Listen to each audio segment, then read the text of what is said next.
Assalamualaikum warahmatullahi wabarakatuh. Nama saya Serena Febiana Kulas. Di sini saya akan melakukan chest therapy atau usaha untuk mengeluarkan usaha untuk membersihkan dari jalan nafas, di mana melalui transfer atau batuk. Nah, untuk chest therapy sendiri ini fungsinya itu sangat banyak, yaitu di mana untuk memberikan efisiensi terhadap penggunaan dari saluran pernafasan, kemudian untuk menguatkan otot dari pernafasan, kemudian juga untuk mengeluarkan sputum yang berada dalam saluran pernafasan dan juga meningkatkan ekspansi dari sangkar toraks.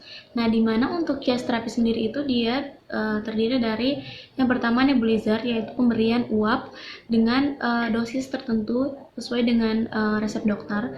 Kemudian kita melakukan postural drainage, di mana itu mengeluarkan sputum dengan teknik melawan dari gravitasi. Nah, sesuai dengan letak sputum dari pasien tersebut.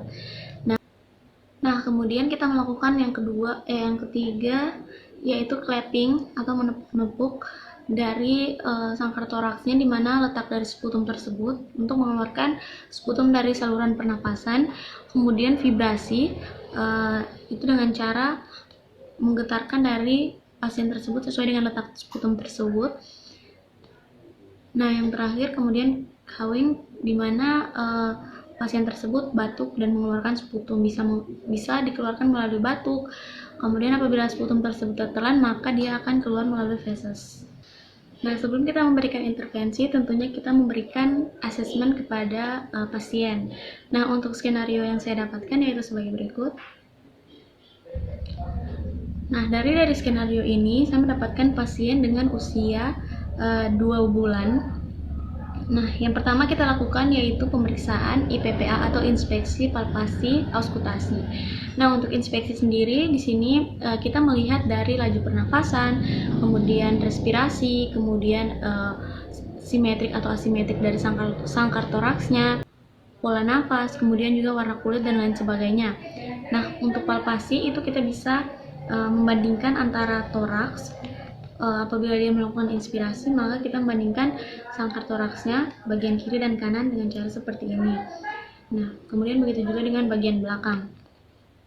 Kemudian kita lakukan yaitu perkusi atau dengan cara mengetuk dari sangkar toraks pasien tersebut. Nah, untuk perkusi sendiri itu kita melakukan di bagian anterior dan juga di posterior dari pasien. Nah, untuk perkusi ini kita membandingkan sisi kanan dan juga sisi kiri. Kemudian juga di sini melakukan ketukan, di mana ketukan tersebut untuk pasien dewasa dan pasien anak-anak tentunya berbeda. Untuk pasien anak-anak kita lakukan ketukan lebih pelan dibandingkan dengan pasien dewasa. Nah, kemudian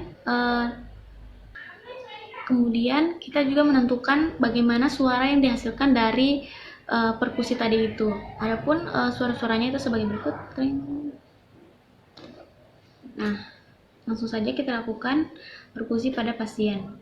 Di mana untuk perkusi sendiri untuk letak-letaknya sebagai berikut.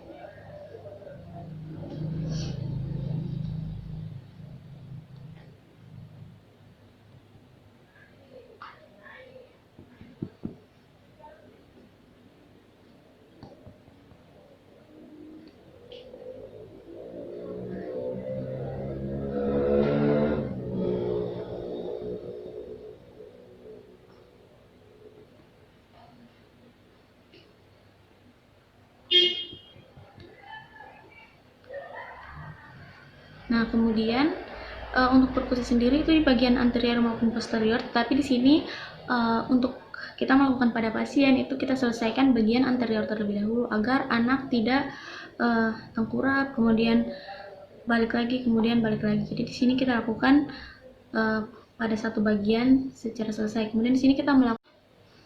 Nah, selanjutnya kita melakukan auskultasi atau mendengarkan dan juga menginterpretasikan dari suara yang dihasilkan dengan bantuan dari stetoskop.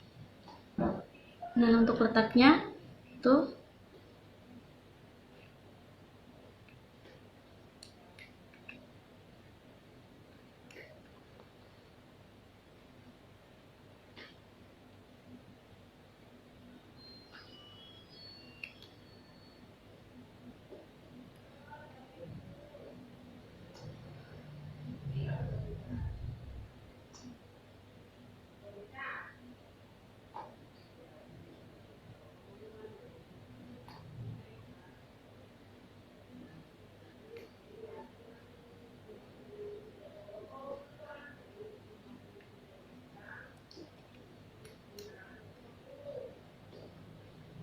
Nah, kemudian untuk hasil suaranya itu terdapat beberapa tipe suara, yaitu sebagai berikut.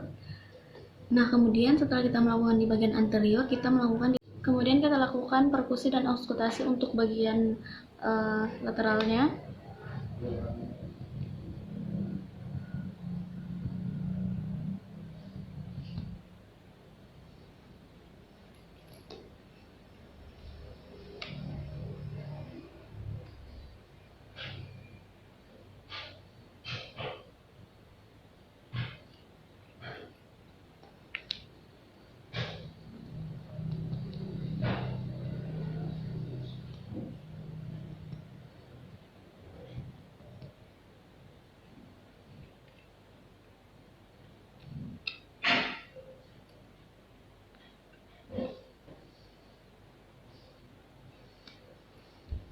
Di bagian posteriornya atau di bagian belakang, berarti kita awali dari perkusi.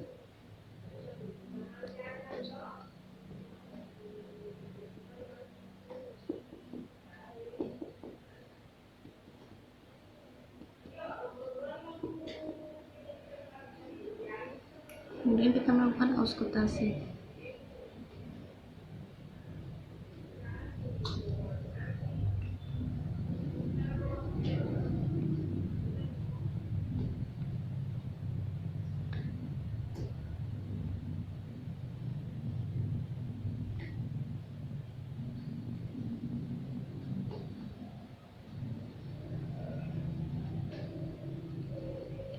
Nah, untuk auskultasi sendiri itu yang perlu kita perhatikan jenis suara yang dihasilkan, kemudian pola pernapasannya dan juga intensitas dari pernapasan pasien tersebut.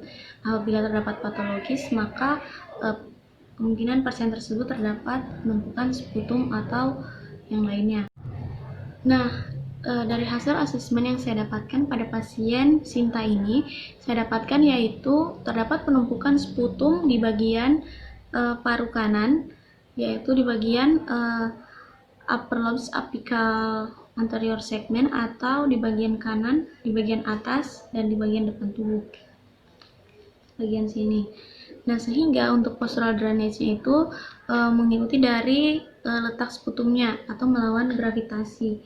Nah, karena dia berada di anterior atau di bagian depan, sehingga posisinya yaitu supine atau terlentang. Kemudian karena dia berada di upper atau di atas, sehingga posisikan dia half lying seperti ini. Nah, kemudian yang kita lakukan adalah yang pertama, clapping. Itu kita melakukan getaran atau penepukan pada daerah yang terkena, yang terjadi penumpukan sputum untuk mengeluarkan sputum dari saluran pernapasan. Itu kita lakukan dengan posisi tangan seperti mangkok dan juga menyerupai huruf C seperti ini. Nah, kemudian kita melakukan clapping itu selama 1-2 menit.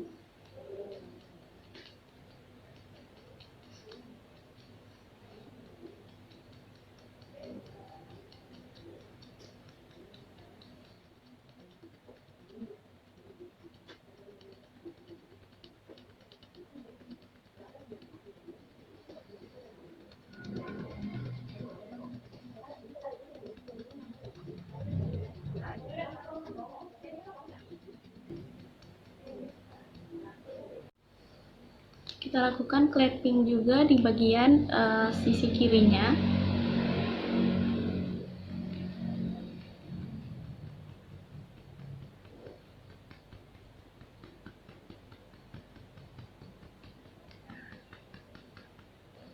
Nah, selanjutnya kita lakukan vibration atau memberikan getaran kepada pasien. Nah, untuk vibration sendiri itu kita berikan getaran dengan cara tangan itu posisi datar seperti ini, kemudian kita memberikan getaran di posisi yang terkena sputum atau menggoyang-goyangkan. Tetapi untuk getaran ini kita berikan pada saat anak tersebut exhale. Nah, pada saat anak tersebut exhale, kemudian kita berikan vibrasi. Itu dilakukan kurang lebih 1-3 kali pola pernapasan anak.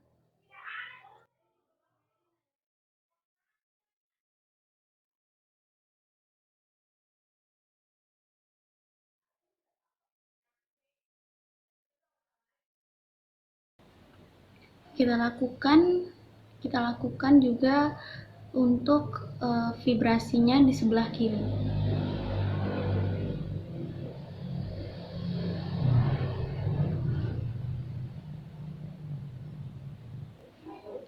Nah, kemudian anak tersebut akan batuk dengan mengeluarkan sputum yang tadi. Nah, dia bisa batuk atau bisa muntah, dan juga apabila sputum tersebut tertelan, maka anak tersebut mengeluarkan sputumnya melalui feses. Nah, sekian pemeriksaan dan juga intervensi mengenai chest terapi. Semoga bermanfaat. Wassalamualaikum warahmatullahi wabarakatuh.